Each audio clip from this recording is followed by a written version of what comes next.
think Chris from the AG's office is going to virtually join us. He's under the weather. Let's see, looks like we're staffed up. Connie, can you guys hear? Yep, we can hear you. Okay.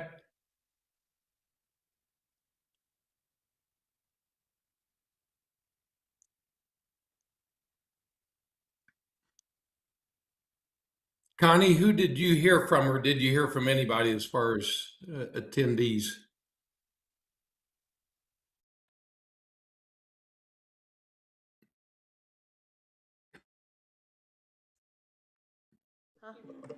Oh, I only heard from you, Robin Chadwick, Sandra Dixon, and Keith. And Robin and Keith, were they going to join? Keith is in person. Robin and Sandra were going to be on WebEx. And are they online? Robin is, or Sandra I saw. Yeah, I'm here. Okay. Well, we'll wait a couple minutes for Robin to hop on.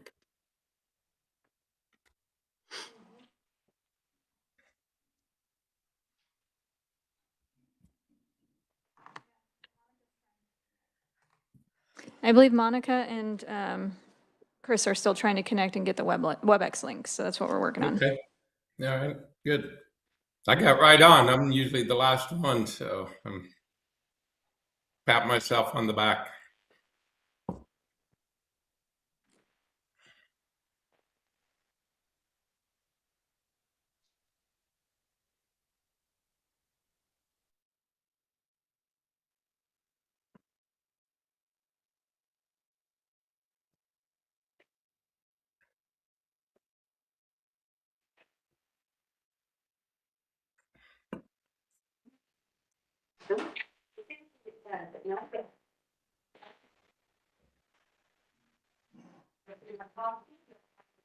Yeah.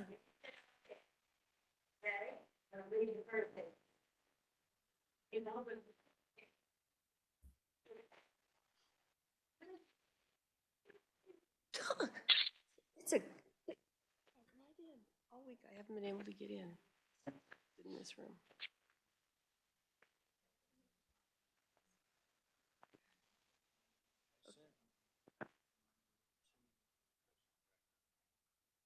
So who else did you say? So I have Pat, Mike Brewer, Robin Chadwick, Sandra Dixon. Keith is here in person. You said we had 6. I know Gary will not be joining us, and then I think Jason. We don't have Robin yet.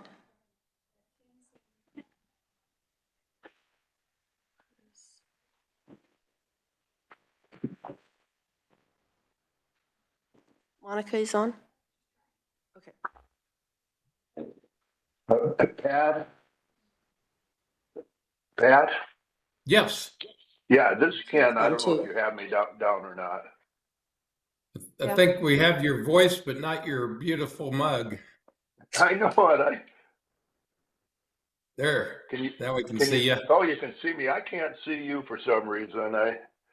Do you have your camera on? I do. Yeah, Pat, this is Sandra. I can't see you either. I see everybody. Yes. Plus for me.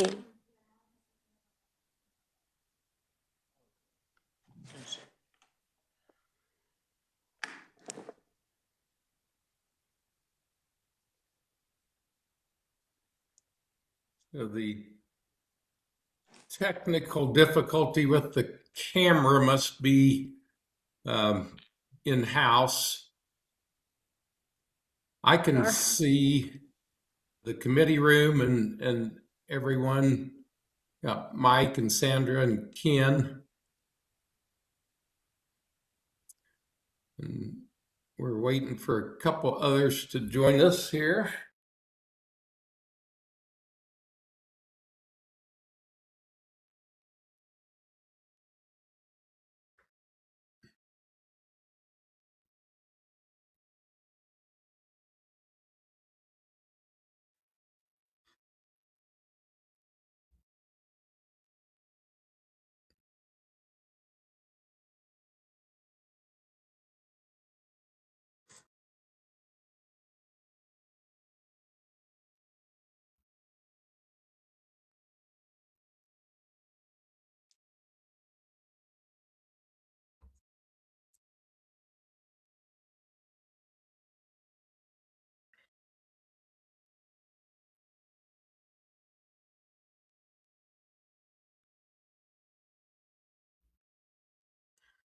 Hey, what? Why don't we? It's like 9:05. Let's come back at 9:10. Stay on, but you can mute and do whatever. We'll plan on 9:10, and maybe we can get. I know Robin and Sarah, I think, are both trying to get linked up with us.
Let's see. Are we still trying to get Robin and Sarah?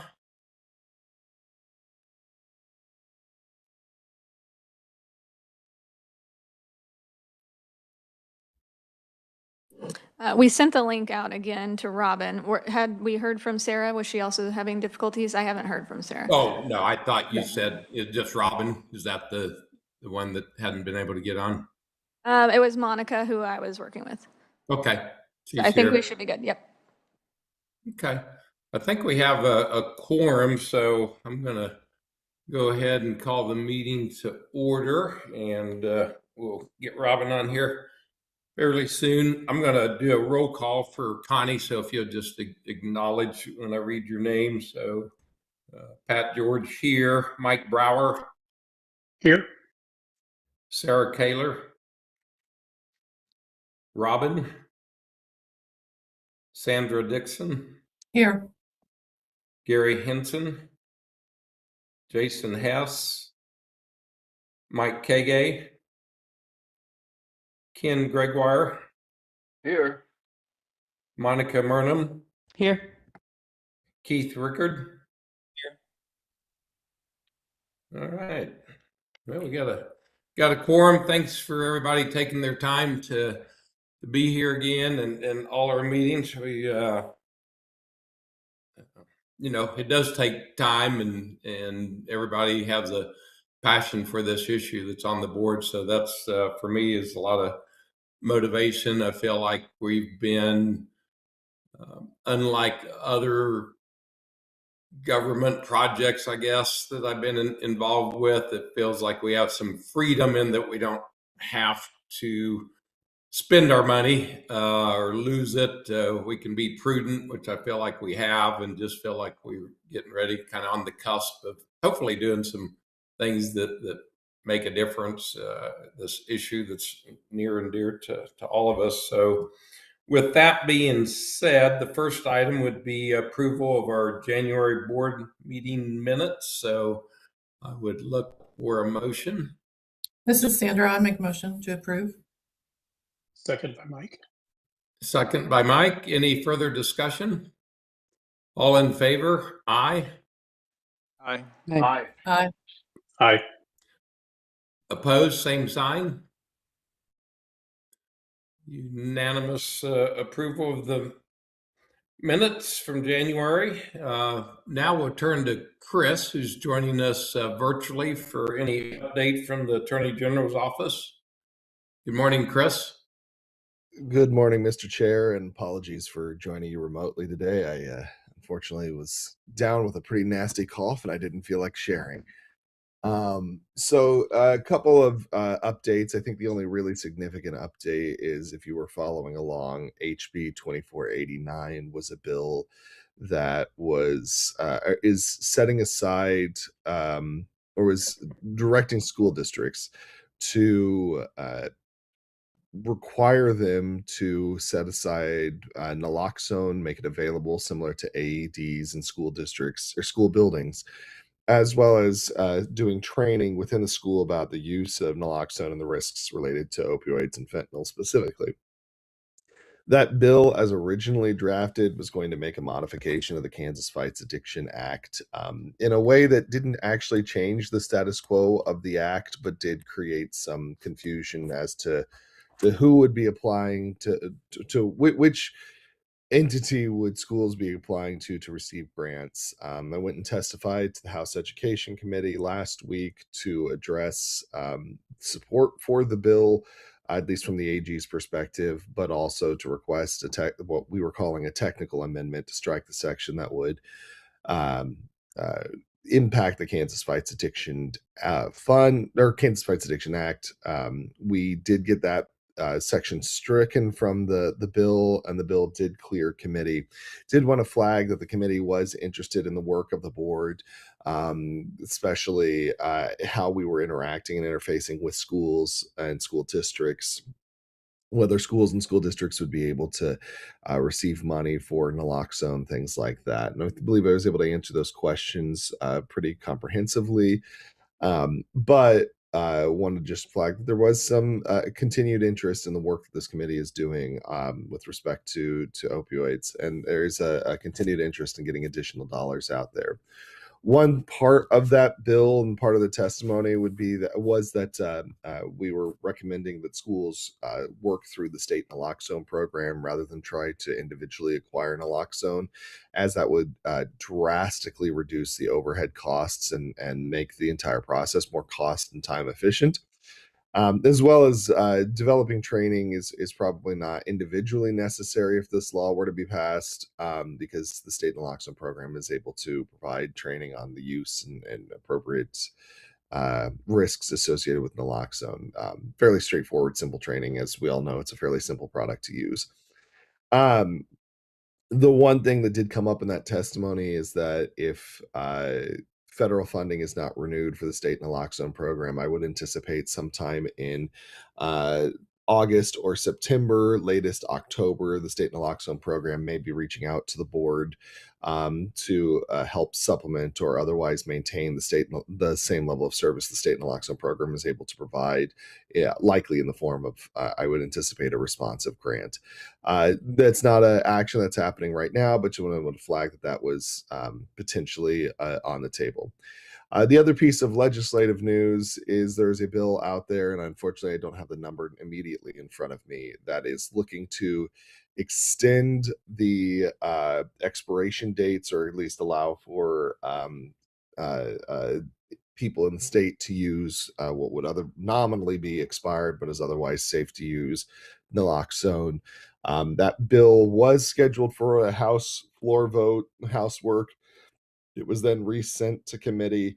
I don't have any insight as to whether or not it's going to come back up for another House floor vote or make its way at all through the Senate. But did want to let folks know that that bill is out there. The bill is 2436. Thank you, Krista. And would drastically reduce the cost of any additional naloxone purchasing that schools or other entities may be required or want to do, because like AEDs, these things can sit on shelves for many years before they're ultimately needed, and if you have to replace them every 1, 2, 3 years, it can get a lot more expensive than if you have to replace them on a 10-year time scale. Other than that, we are continuing to do work on collecting information for the Municipalities Fights Addiction Fund annual reports. We are cleaning up or working with a handful of municipalities to make certain that they're using the dollars on approved expenses. Right now, there's really been no, what I'd say, material pushback, just a lot of more information requests, so that we can make certain folks are doing what they need to do. But there does seem to be an uptick from just my preliminary review of the reports of utilization of the dollars, a lot of interest in using these dollars. So, I think our work in 2025 of trying to increase utilization was effective, but I think there's still more work to do. I think that's all I've got for you all today, but I'm happy to stand for questions. Or rather, in this instance, sit for questions. Thanks, Chris. Questions of Chris? Thanks for keeping us informed. And as we go forward, it seems like did we make a presentation to like the League of Municipalities or one of their gatherings? Am I thinking correctly here? We did one for the Association of Counties a few years ago. It has been a few years since we've re-upped that, but last year we did a single day training for municipalities and so cities and counties. And Krista, remind me, I think we had like 90 cities and counties participating, both remote and in person. Yeah, that sounds about right.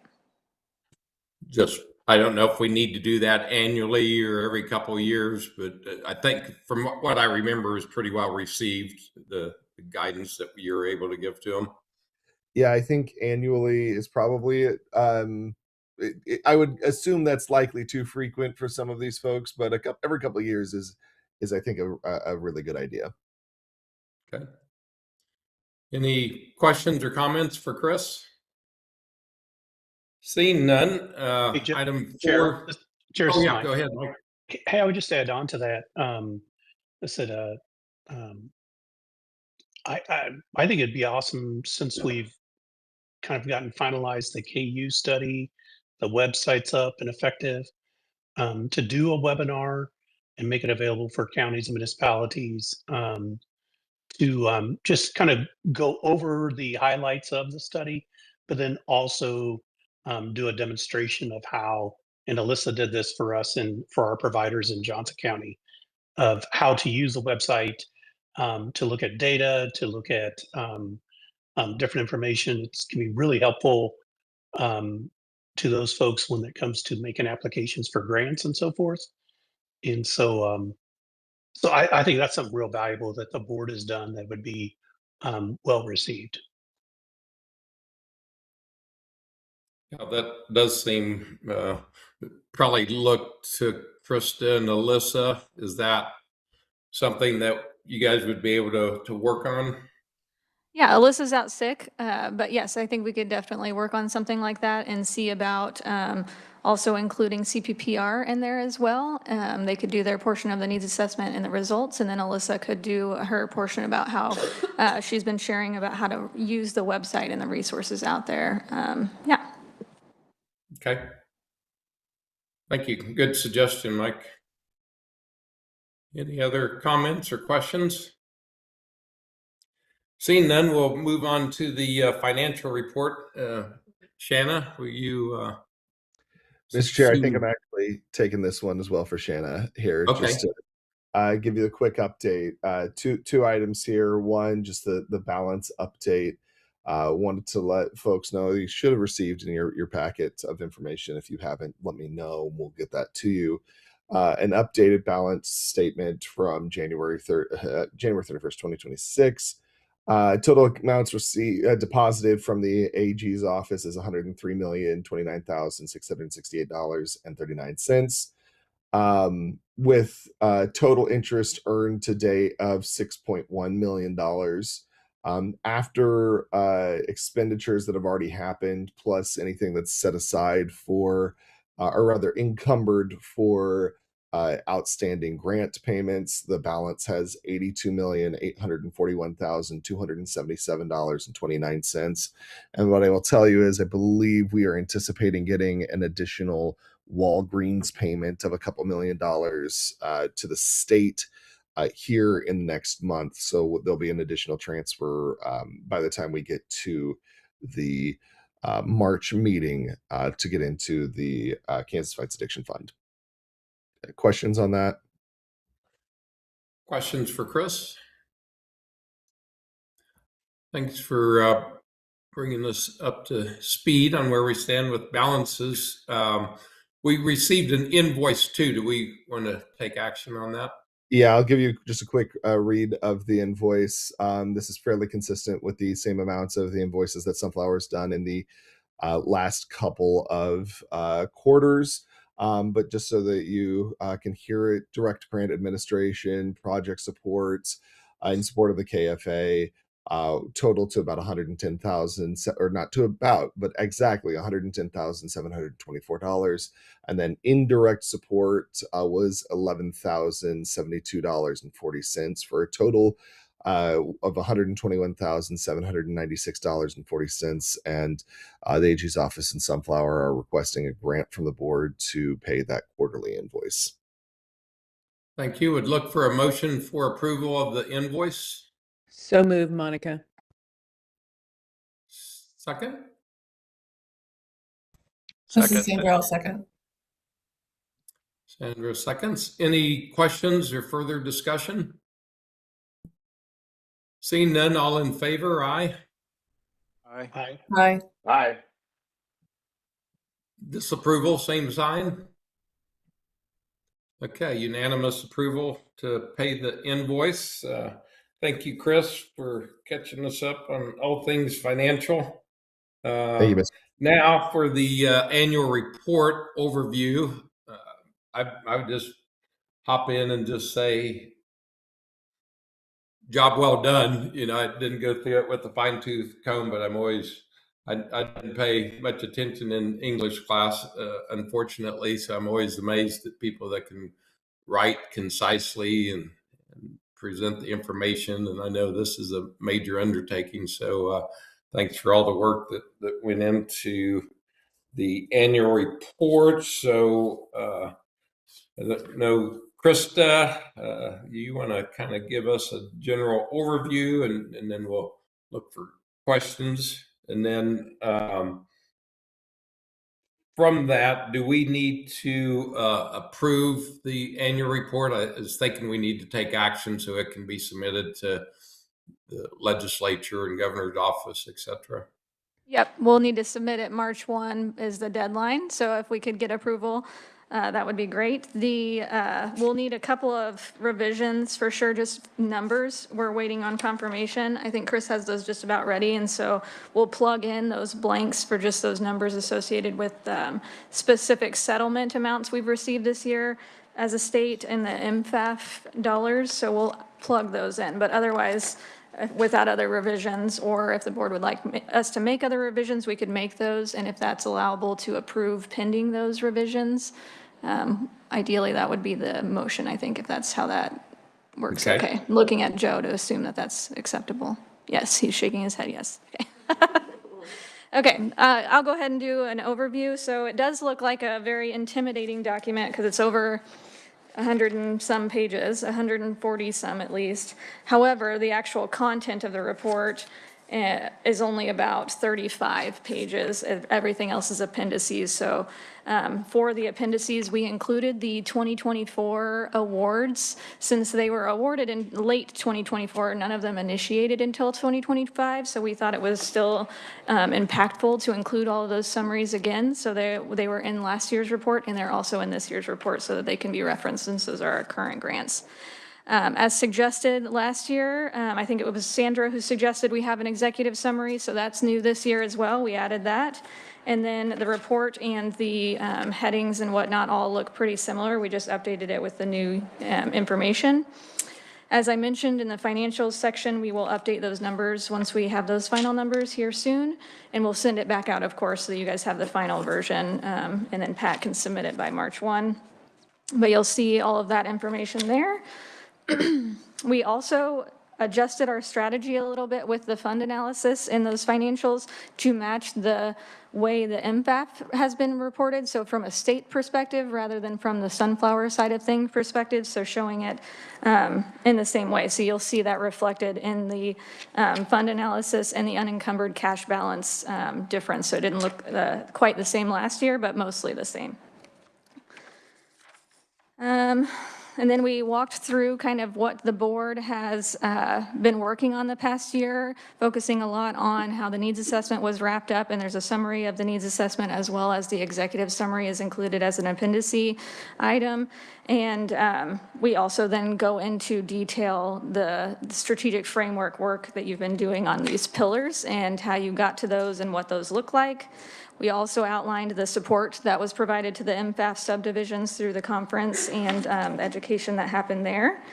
And then the next section goes through the, on page 13, if you all are following along, the grants awarded and monies expended in 2025. Again, I included the amounts for 2024 since all of those grant awards were actually initiated in 2025, even though they were awarded in 2024. But I make those notes throughout saying that they were awarded then but initiated in 2025, just so that it's in there again for reference. And then the new grants that went out for 2025 are listed there. We reiterate in a couple of places that 1/8 of the funds as required by statutes were spent across the districts, so we were good there. And then we have just kind of the overview of support for the board with Sunflower and the AG's office. And then we go into the board meetings and the board actions that have been taken over the past year. Then it goes over the KFA grant program and the awards, the strategies that were allowed within those RFPs and those awards. And we also added in a section about impacts. So we had evaluation and outcomes last year, and we added to that this year the summary of the grant impacts from RFP 1 and 2, since most of those are done. We have a good summary there. And then for RFP 3 and 4, we have some initial data from their 6-month progress reports that we include there as well, so that we can see the estimated impact, or the impact that the grants are making as compared to the estimated impact that we reported on originally. And I kind of outlined in there too that we have more numbers for RFP 3 and 4 to report because we changed our reporting process. So we had some more fill in the blank boxes so that we had consistent reporting across grantees so that we could say, X number of MOUD patients, number of naloxone kits distributed. And so it's a little bit better for reporting purposes that we can have that consistency in those reports to be able to accurately report out outcomes across all grantees. So we have a little bit better data for RFP 3 and 4, and I outlined that a little bit in the report there for you. And then it goes over the needs assessment and the results and kind of what each of those deliverables that are on the website and that we received are and how they can be used. And then it goes into those appendices which are very similar to last year. So we will update the table of the MFAF distributions once we have those numbers here soon.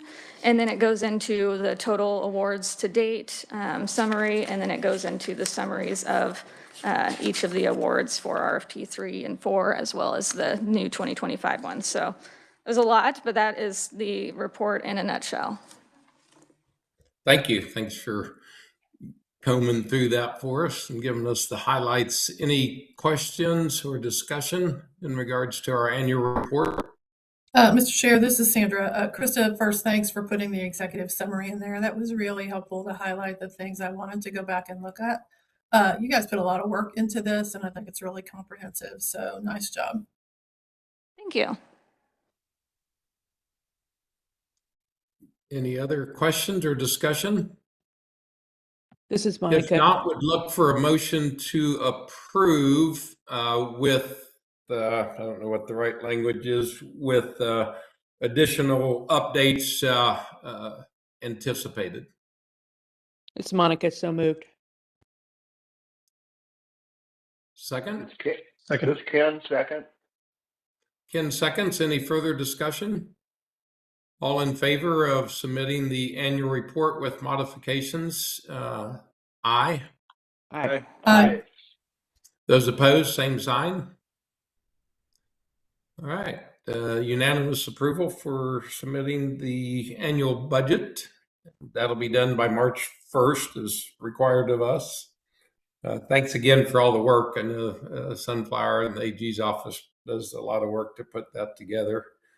We'll go to item 6, which is budget discussion. You might recall at our last meeting, we talked somewhat about the budget, and then today we'll put some more meat on the bone, so to speak. And then our next meeting will look for approval of our final budget. Again, I think this is a good feature that we have is that, in 6 months from now or whenever, if there's something that becomes clear that we want to do, we can always go back and modify the budget. But it's good to have one for guidance. So with that being said, we'll look to Krista to cover the highlights of where we're heading with the budget, and would look for comment to anybody that has additions or needs some more clarification. So Krista, turn the floor over to you. Yeah, thanks, Pat. Yeah, I'm glad you covered that. I had that in my talking points too. Just kind of a flexible budget where you can adjust as needed in the future, but just something to serve as kind of our guiding light of what we would be doing for this next calendar year. And so on this first slide here, you're showing the total proposed annual budget of that 22 million as we discussed at the last meeting, and then it broken down by each pillar and what kind of topics might fall under each of those pillars. So for those topics, we came up with our immediate needs, but also things that we think could move quickly without a whole lot of more data needed. And so that's kind of how we got to those lists of potential things to look at. When we look at this in March, we're thinking about the board approving the 22 million and then potentially maybe the bucket amount or the pillar amounts, not necessarily all the topics. All of these topics we would then bring to you individually for approval once those are fully developed. And they could change, and or the amounts you'll see on the next slide could change. We were just trying to get some ideas out there for you all to see potential direction and then potential estimates and how we comprise that 22 million and where they fall under these pillars. I would also like to note that a lot of these also have built-in training and technical assistance support, so there might be contractors and/or support that we'd provide in-house to these different initiatives, so they'd be is fully supported through training and technical assistance where necessary. And so that would be a part of the approach too. So as we bring you frameworks to consider for each of these things, it would include those kinds of supports as well. And we try to factor that into the estimated number that goes to each of these. And then also, in addition, we don't have this necessarily on the slide outlined anywhere, but we would also be working on things that we're tagging as collaborative learning and development, where we may not have a specific funding proposal yet, but we'd want to work with partners and experts to continue to dig into a topic and come up with a recommended strategy that may or may not result in a potential funding recommendation for the board to consider in future years. So, for example, if the state would like to do a statewide treatment navigation system, that would take a lot of conversations and a lot of intentionality around that with partners, making sure that it's set up in the right way. So we would want to work with the necessary partners and stakeholders for something like that and come up with a recommended strategy and a potential budget that ideally is a braided funding approach so that it's not all on KFA and then it will be sustained past the life of the KFA funding that might exist for something like that. So that's just an example topic of something that could be explored that may not necessarily show up in a budget or anything because we're not quite there yet. And another thing too that we've been thinking about for recovery housing is transitional housing and employment supports and whatnot, digging into what the needs and gaps are around those topics, and then would come potentially maybe next year with recommendations specific to those topics. So we just wanted to make sure and note that there are other things that we could still be working on behind the scenes that may not have an immediate funding recommendation. I'll go to the next slide. This is just an example breakdown by the focus area. So some of these focus areas have more than one project within them or funding project. And so you'll see that where it says award links and it's 1 to 3 or 2 to 3 or pillars 2 and 3, there's likely more than one project that falls under that category to comprise that example allocation of how we came up with it.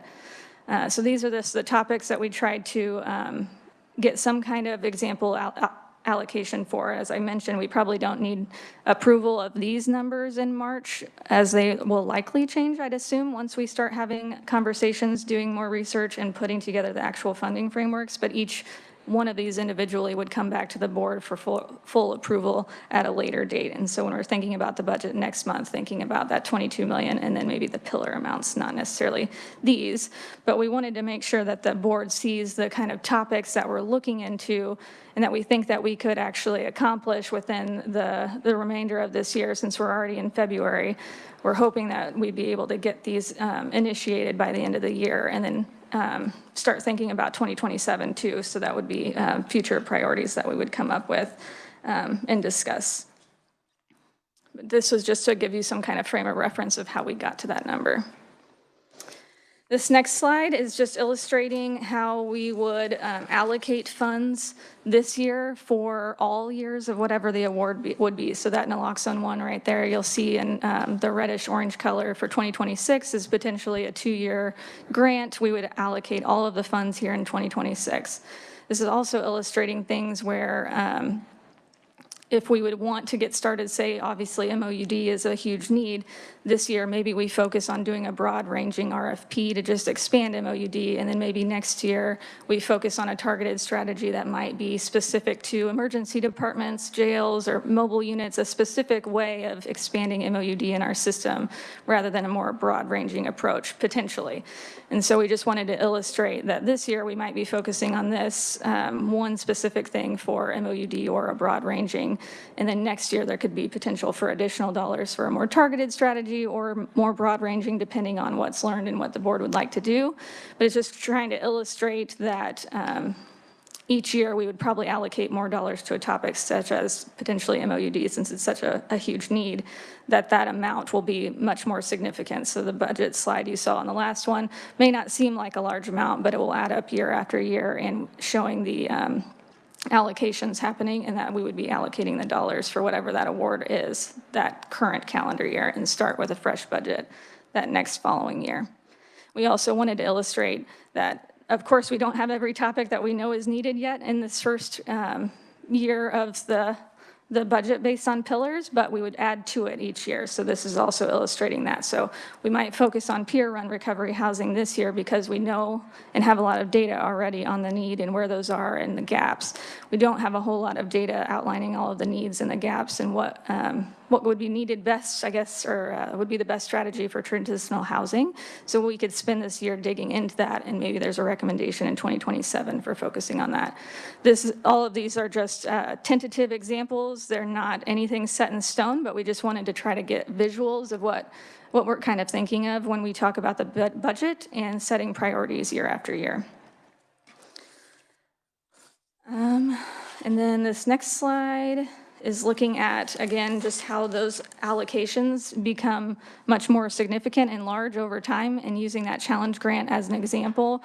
This year, we only have $1 million in the budget because we're thinking about that as an initial release and giving the potential grantees time to develop their proposal. So they wouldn't actually be implementing anything, but we'd be giving them dollars to support that proposal development.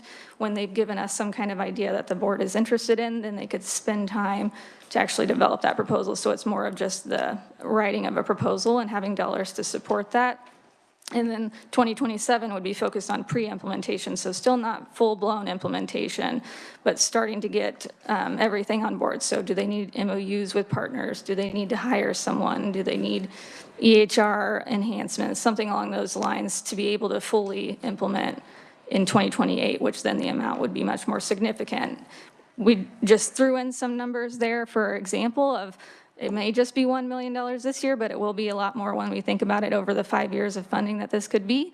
And so we put in examples of maybe next year is $2 million, and then maybe it's $5 million in 2028. I think those numbers could likely and will likely adjust based on the number of awards the board's interested in and what those awards are proposing. So if it's something that's really treatment heavy versus prevention heavy, it'll be a lot more expensive than, say, a prevention strategy. And so the board could consider that. So this topic is a little bit different from all of the other subjects. So we're thinking just about everything else. If it's a 5-year award, we'd allocate it all this year. Challenge grants we're thinking of a little bit differently, since we don't know what the concepts will be and what the board will want to carry forward or what might be most feasible. Everything will be based on the reporting out that they do at the end of that phase. So the amount will increase each phase for each grantee, but we don't know how many grantees will be there or what the projects will look like and or if they will even be feasible. And so we thought it would make sense to think about these in a different way and allocate the dollars in the different calendar years rather than trying to do all 5 right up front, because maybe it needs to be 20 million, or maybe it only needs to be 5 million over these 5 years. So considering that one just a little bit differently than everything else.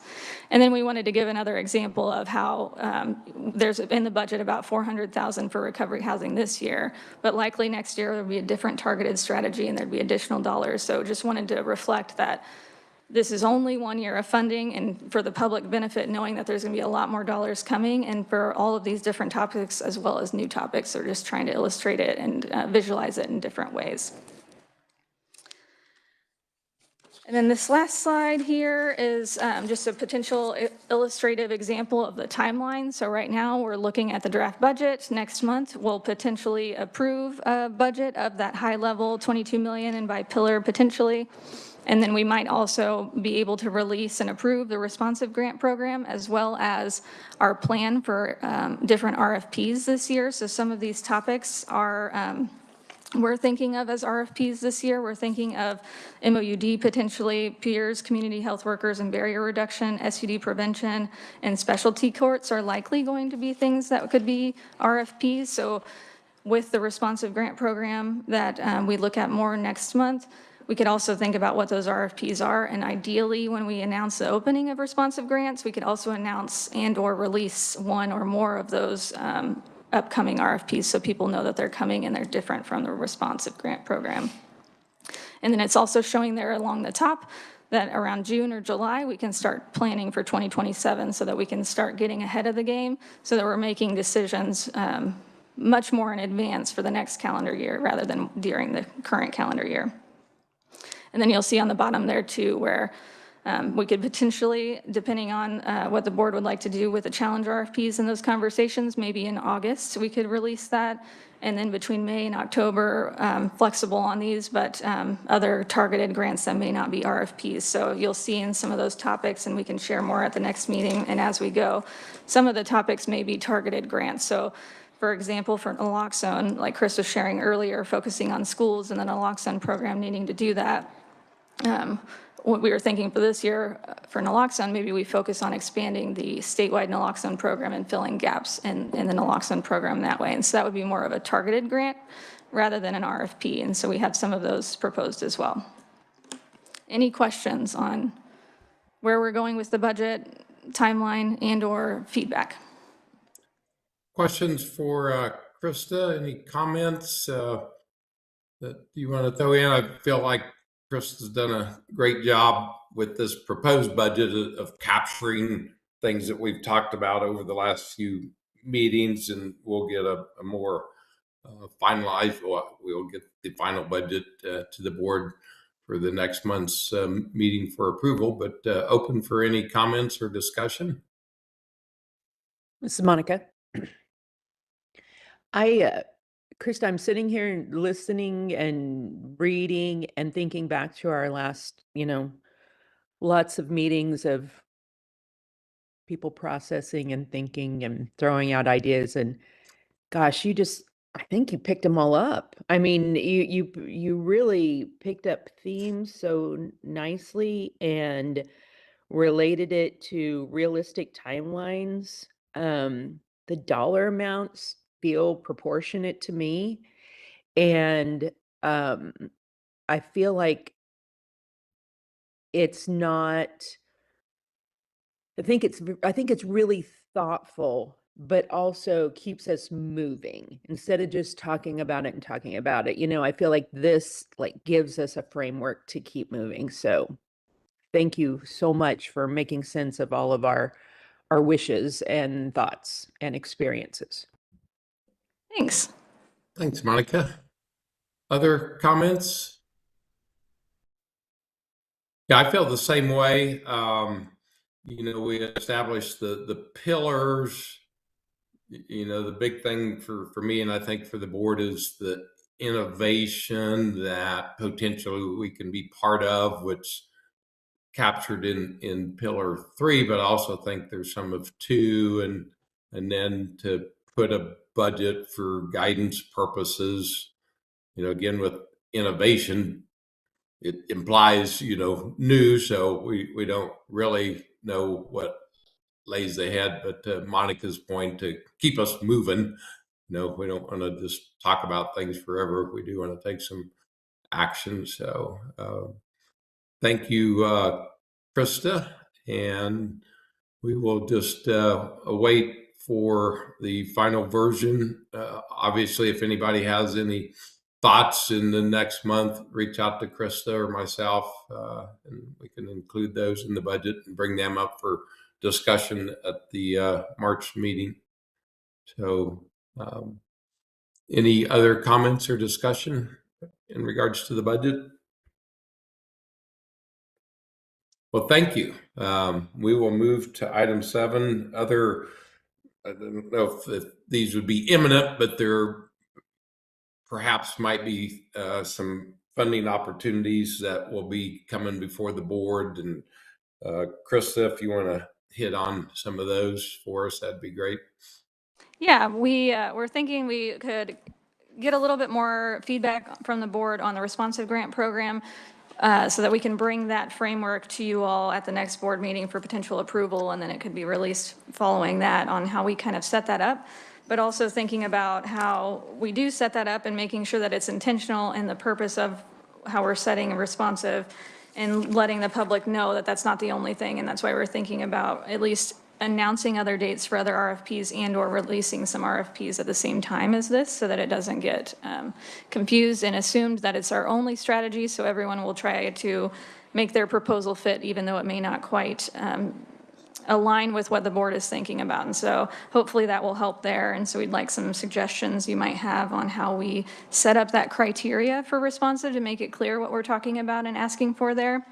But then also thinking about what those funding opportunities are. We're thinking the most critical and maybe time-sensitive one might be the MOUD-related RFP, and so maybe we start with that and potentially get to releasing that around the same time as the responsive so that there's something out.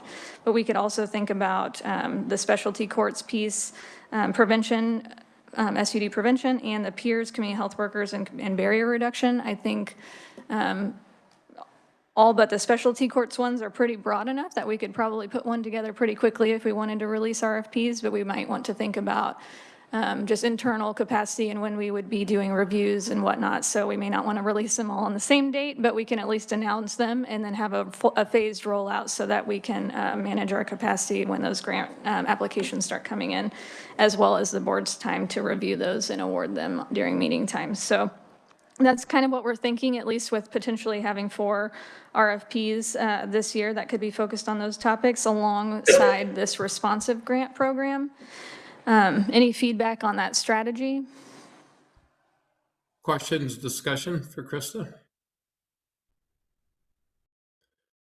Well, I like the way that it's laid out, and it does, we're going to be taking some action. Several of the board members mentioned that, and, any of those things you discussed, Krista, would obviously there's a need, and there would be, we could certainly come up with RFPs that would address these in a lot of different ways. So I like the direction that you've laid out for us. Again, noting that we can be pretty responsive ourselves. If something comes up, we can easily change direction or add to where we're going. But this gives us a pretty good framework, gives people an idea of where we're heading here over the next 12 months. So I like that. Other comments or questions for Krista? Krista, do you have any questions for us? Do you need any more direction, or will you formulate those maybe more specific for the March meeting? Yep, we can do that. Specifically, the responsive grant program, yes, we think will be ready for the March meeting for you all to look at and approve. And hopefully maybe at the very least a schedule of the others, but maybe we might have another RFP ready. We'll see. But with the responsive grant program criteria, we were hoping to get more feedback from the board on if this criteria is actually detailed enough, or are there things that we're missing, and how the board might consider these as, or the criteria of what would be eligible. So we're thinking immediate urgent need or time-sensitive opportunities where waiting for any other kind of funding could result in missed opportunities, like the transitional housing project is a specific perfect example. If they didn't reach that 36,000 or whatever it was approved by the end of December, they wouldn't have been able to unlock that $300,000 from that other foundation. And so that was a great example of responsive grants, in my opinion. And so that's kind of what we're trying to reflect there with that first bullet point on that slide, and that it would be a one-time non-renewable funding request that should be sustained past that year through other funding sources, has received partial funding, or they have at least sought outside funding sources we thought would be a good criteria, and then making sure that they're demonstrating strong collaboration, and we have some examples there of what those might look like. So they've formed strategic partnerships to provide services or programming. They might have matching fundings or braided funding partners already at the table. So we just try to get a little bit specific there so that when we write that out in the framework, that will go out and people can read before they apply, making it clear this is the criteria so that it's easy to filter out things that are not truly urgent one-time needs, so that we're not getting flooded with just any and all requests for funding, which I think could very easily happen if we don't take our time and make sure that we set this up right. So we just wanted to get some feedback and thoughts on how we do that. Hey, Krista, as somebody who, reads these all the time and tries to figure out ones that might work for projects I'm on, I feel like the bullets will definitely get people who are seeking funds in the right frame of thinking. as far as thinking about what people have said to you that they were interested in this more, responsive concept, I'm thinking you collected it. I think you got it there. One other thought to say, and now I feel like I'm the sunflower commercial today, but this is what you guys are really good at. This is what we have to lean on you for, is this ability to communicate clearly who is the right applicant, what is the right applicant, and also considering how you communicate on all of your funding sources, non programs that we're associated with. I feel like if you put those things down against this, I think we're there. That's just my take, because so much of it comes in, hey, what about this idea, right? Or would this fit? And that's where you guys kill. I mean, I think this is good. Okay, great. Thanks. That's really good feedback. And the framework document does have a lot more detail of what we're working on it with now. It kind of looks like the old RFPs and has content similar to it. Obviously, it won't be an RFP because it will be something that's ongoing and open, but it's still formatted the same way, has frequently asked questions, all of those kind of things too. So I think that will be helpful for you all to see at the next meeting, and of course, prior to the next meeting, so that you can see that in advance. That's helpful feedback. Thank you, Monica. Hey, Krista, this is Sandra. I would agree with Monica that you've captured this really well. The only caveat I have, again, just the experience as Monica has in kind of writing grants, what I think is a crisis and what a board thinks is a crisis might be two different things. So, just any further delineation, maybe not for the grantees, but for us, as we kind of look at these, to really understand, is there a really negative impact if we don't do something?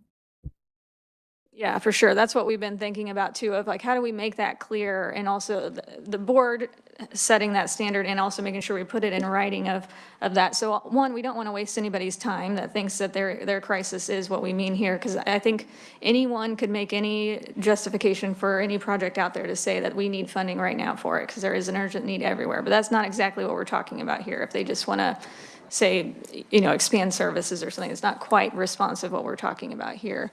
However, it is needed, and we recognize that. But yes, you're right. That's where we're trying to make sure we have the right language and we're as clear as possible and as detailed as possible, so that we can help make that as transparent as possible. Other questions or comments? Just echo what's been said. Very much appreciate you kind of putting this together. Concise form certainly helps us as a board, and then helps those people out there looking to us for help and what we can do. So we will be working on this over the next 12 months or longer, and we'll be responsive. I think that gets us close to the end. I wanted just to maybe highlight some things. One of the areas that we've talked about from the beginning is perhaps collaboration with other entities, continue to have some feedback, some hopeful, as I know the HHS has put out some, thought on their guidelines. Of course, the secretary's in recovery. There potentially could be some collaboration there. We've mentioned the Rural Health Transformation Fund, and one of their pillars is for mental health, with a slice of it for SUD. So I've let the people in Kansas know that we'd be certainly interested in doing something collaboratively if it makes sense, to put our funds together. Also, I've reached out. I don't know what this office has done a lot of things over a lot of years, or not done much in some years, but